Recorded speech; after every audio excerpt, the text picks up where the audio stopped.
Bienvenue à cette exploration passionnante du monde des ponts automobiles. Moi, c'est Fawaz Ayeoumi, enseignant dans les lycées techniques privés et publics au 229.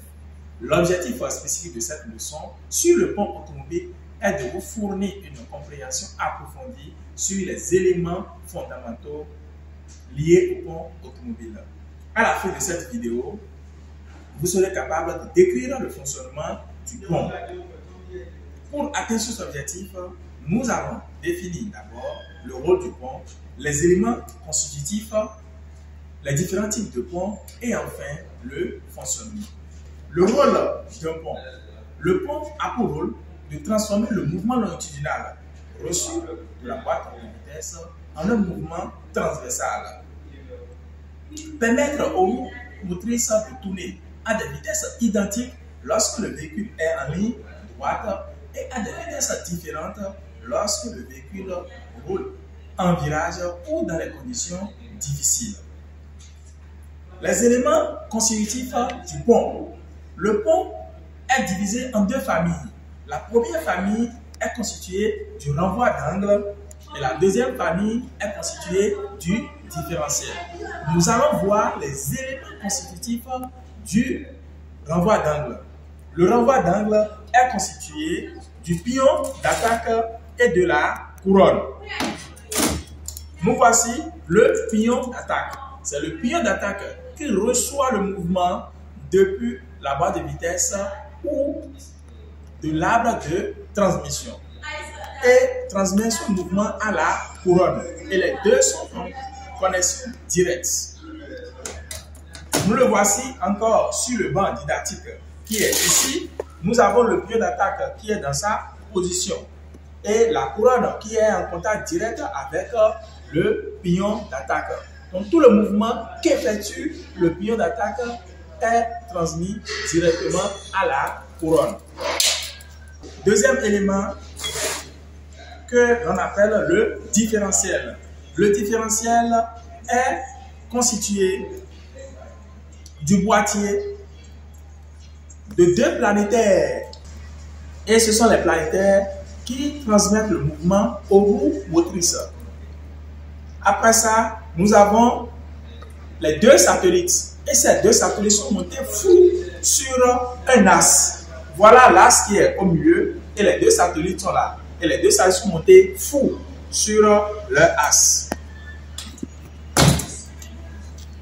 Le même élément se trouve ici.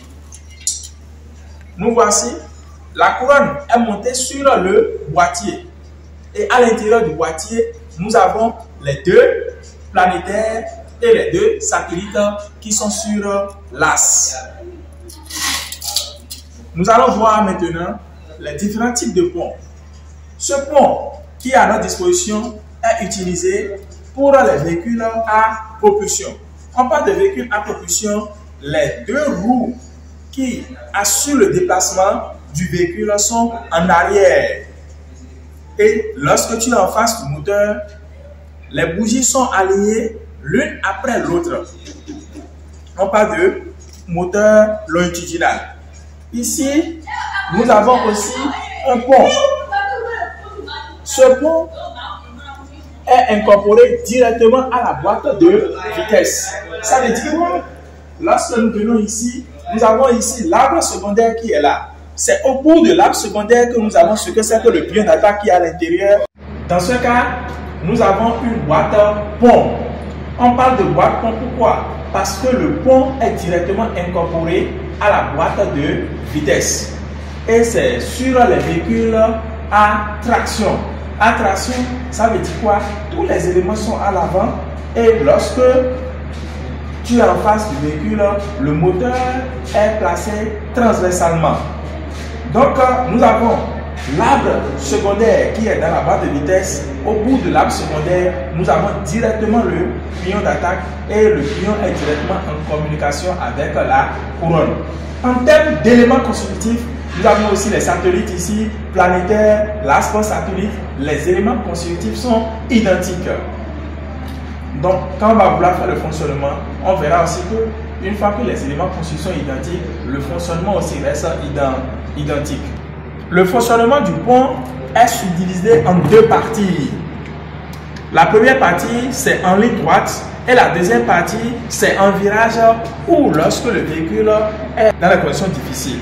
Nous allons voir en première partie le fonctionnement en ligne droite. Lorsque le véhicule est en ligne droite, le pion d'attaque reçoit le mouvement venant de la barre de vitesse par l'intermédiaire de l'arbre de transmission qui transmet au pion d'attaque. Le pion d'attaque étant en contact avec la couronne, transmet directement ce mouvement à la couronne. Et la couronne aussi tourne.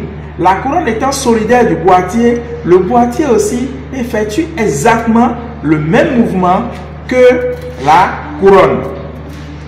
Les planétaires et satellites étant à l'intérieur du boîtier, eux aussi tournent dans le même sens et à la même vitesse que la couronne. Et ainsi, on dit que les deux roues tournent à la même vitesse et les satellites sont fixes autour de leur axe. Le fonctionnement en virage. Lorsque on est en virage, le véhicule doit aller à gauche ou à droite. Pour faciliter la compréhension, nous allons supposer que le véhicule est en train d'aller à droite. À droite, ça veut dire que cette roue qui sera ici ne va pas parcourir la même distance que la roue qui est à l'extérieur à gauche. Donc, dès que le mouvement vient par le pignon d'attaque, le mouvement sera transmis à la couronne et enfin au boîtier. Le boîtier, à son tour,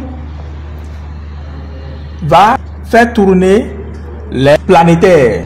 Le mouvement venant du pignon d'attaque va agir sur le planétaire de la roue extérieure pendant que le planétaire de la roue intérieure est freiné.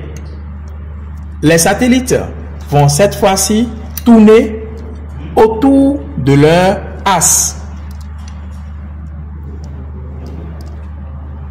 Et finalement, les mouvements perdus sur la roue intérieure sont reportés sur la roue extérieure.